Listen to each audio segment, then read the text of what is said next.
নমস্কাৰ, মই দিগন্ত ভাইটি। বন্ধুসকল, কংগ্ৰেছৰ মানুহখিনিৰ কাৰণে এটা খুব বেয়া খবৰ আহি পৰিছে বন্ধুসকল।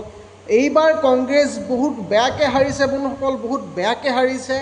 আৰু বৰ্তমানলৈকে বিজেপিয়ে কেইখন আসন পাইছে? বৰ্তমানলৈকে 100খনৰ ওপৰত আসন পাইছে, কিন্তু কংগ্ৰেছে 40 আৰু 50খন আসনৰ ওপৰত এক আসনো পোৱা নাই বন্ধুসকল। সেইবাবে কৈছোঁ যে এইবাৰ কংগ্ৰেছৰ হয়তো বেয়া দিন চলি আছে, হয়তো কংগ্ৰেছ নিজিকিবও পাৰে, জিকিলেও কিন্তু মুখ্যমন্ত্ৰী হয়তো গৌৰৱ গগৈ নহ'বও পাৰে।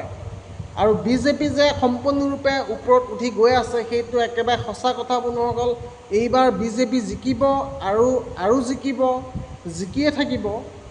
যদিহে এই ভিডিঅ'টো বিজেপি আৰু কংগ্ৰেছৰ মানুহে চাই আছে, বিজেপি মানুহখিনিয়ে জানি লওক যে এইবাৰ বিজেপি জিকিবই, আৰু কংগ্ৰেছৰ মানুহখিনিয়ে যদি চাই আছে আপোনালোকে জানি লওক এইবাৰ কংগ্ৰেছ হাৰিব।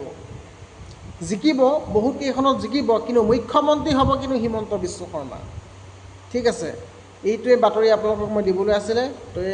তো বন্ধুসকল, ছাবস্ক্ৰাইব কৰিব, লাইক কৰিব, ধন্যবাদ।